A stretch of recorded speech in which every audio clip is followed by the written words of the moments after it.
Hello guys, நம்ம இன்றைக்கி என்ன பார்க்க போகிறோம்னா செம்ம டேஸ்டியான ஃபலூடா. வாங்க வீடியோக்குள்ளே போகலாம். இப்போ 4 கிர்னி பழம் எடுத்திருக்கேன். கிர்னி பழம்லாம் கட் பண்ணிக்கலாம். இப்போ கட் பண்ணி அது உள்ளே இருக்க விதையெல்லாம் எடுத்து வச்சுக்கலாம். பாருங்கள், எல்லா பழம் கட் பண்ணிவிட்டேன். இப்போ விதையெல்லாம் எடுத்துக்கலாம். விதையெல்லாம் எடுத்தாச்சு. இப்போ கட் பண்ணி எடுத்துக்கலாம். இப்போ கிர்னி பழத்தை நீட்டாக கட் பண்ணிக்கலாம். நீட்டாக கட் பண்ணதை குட்டி குட்டியாக கட் பண்ணிக்கலாம். இப்போ கட் பண்ணதெல்லாம் ஒரு பவுலில் போட்டாச்சு.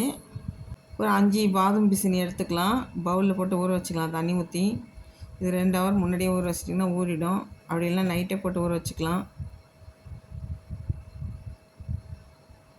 சப்ஜா விதை எடுத்துக்கலாம். சப்ஜா விதை ஒரு 4 ஸ்பூன் 3 ஸ்பூன் போட்டு ஊற வச்சுக்கலாம்.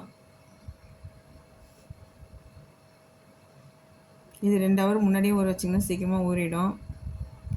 இப்போ பழத்தில் சர்க்கரை போட்டுக்கலாம். ஒரு 2 கரண்டி சர்க்கரை போட்டிருக்கேன். நல்லா மிக்ஸ் பண்ணிக்கலாம். இப்போ சப்ஜா விதையும் ஊறிடுச்சு பாருங்கள். இப்போ கிளாஸ் எடுத்துக்கலாம்.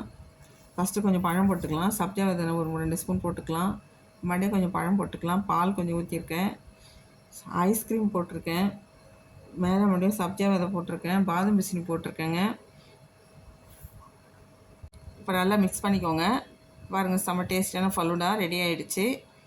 நீங்களே ட்ரை பண்ணி பாருங்கள். நம்ம கடையிலையும் வாங்க தேவையில்ல. பிள்ளைங்களாம் இது மாதிரி பண்ணி கொடுத்தீங்கன்னா நல்லா விரும்பி சாப்பிடுவாங்க. பாருங்கள், எவ்வளோ சூப்பராக இருக்குது. நீங்களே ட்ரை பண்ணி பாருங்கள். பிடிச்சிருந்தால் லைக் பண்ணுங்கள், சப்ஸ்கிரைப் பண்ணுங்கள்.